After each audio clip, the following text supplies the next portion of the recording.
Landon Tengwall reporting for duty. Penn State has landed a 3-star offensive tackle prospect, Marlen Bright. Now, Marlen is 6'6", 270 pounds. And I've talked about this. I always like when offensive tackles come in and they are a little bit lighter, being 270. I think that's good because whenever you come in and kind of 330 and you're sloppy, then the strength coach has to work to get that weight off of you while trying to put good weight on you. It's much easier to just come in lighter, and they're able to kind of build that up. And most offensive linemen are not supposed to be ready to go as a true freshman like Cooper Cousins. That is very rare. So I think that is okay. And I guess you could say kind of a bright spot for Marlen there. So my first thoughts when watching Marlen's tape. There are some things that I do like from him. He accelerates off the ball. He tries to fly, and he likes to be aggressive. He wants to bury dudes in the ground. But at times, I also see him play really high. He kind of pops right up in his stance and will just kind of hop around and jump. So I think that's something where he needs to, as Coach Troutwine calls it, play in his legs. That means be in that base the entire time, because the second you get up out of that base, that's when you can kind of get jacked up a little bit.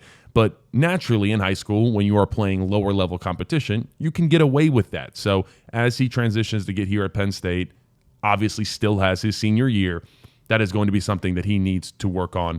But I will forever say, and really you should too, we trust Philip Troutwine to get the job done. But let's hop into the film room and see what we are really getting out of Marlen Bright. So like I said, at first look, I like Bright in the run game. He accelerates. You see, he just fires off the ball, and then there's the one to finish a guy, blindside style, bury him in the sideline. But this is the acceleration. If you've watched me for a while, I've talked about this. Just the putting his body in the right angle. You see how he stabs that foot back down, track stance, and then just explodes out, and then go, and like I said, finish him off. You always like to see that nastiness in your offensive line. And then right here, we're talking a combo block. So these two down on this defensive lineman, watch him just accelerate again, just boom. And then anytime you turn the defensive line around, it's going to be a good day for the O-line. Unfortunately, the play gets blown up in the backfield. But just the initial right here, and then just drive him, put him in the dirt. Good acceleration. Good job getting off the line, firing off, and just being aggressive.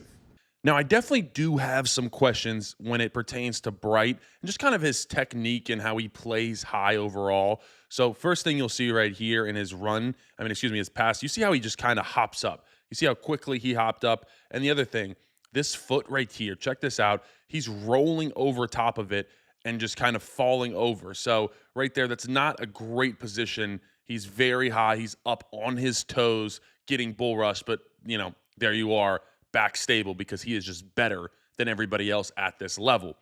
Now, same thing right here in the run game, and kind of a similar thing is just pops right up, kind of just hopping all over the place, and once again, playing on his toes. And that's what I mean when I talk about playing out of your legs. Playing out of your legs is, playing in your legs is staying right where he's at, right there in that level. Playing out of your legs, you see that?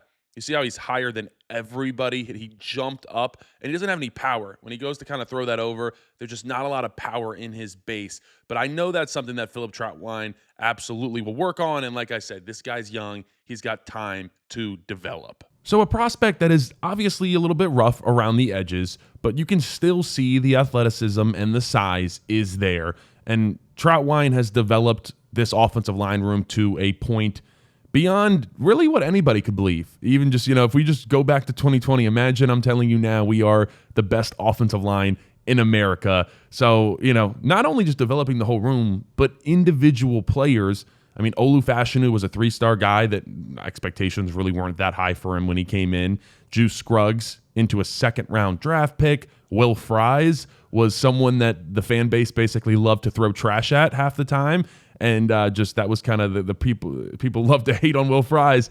Trout said, hey, you're a guard, moved him into guard, played there. Will Fries just signed a contract for like $80 million. So Trout should probably print that up somewhere in the recruiting room. Like, hey, this is what I've done. Caden Wallace was, kind of back and forth, struggling a little bit, and then turned into a really good, it was just bookend offensive tackles with Olu Fashanu and Caden Wallace.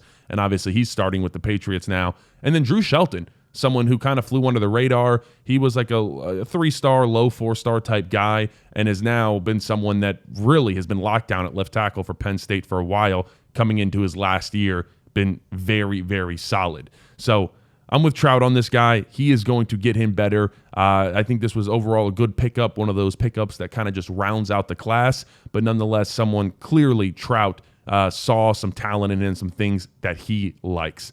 So that wraps it up for today.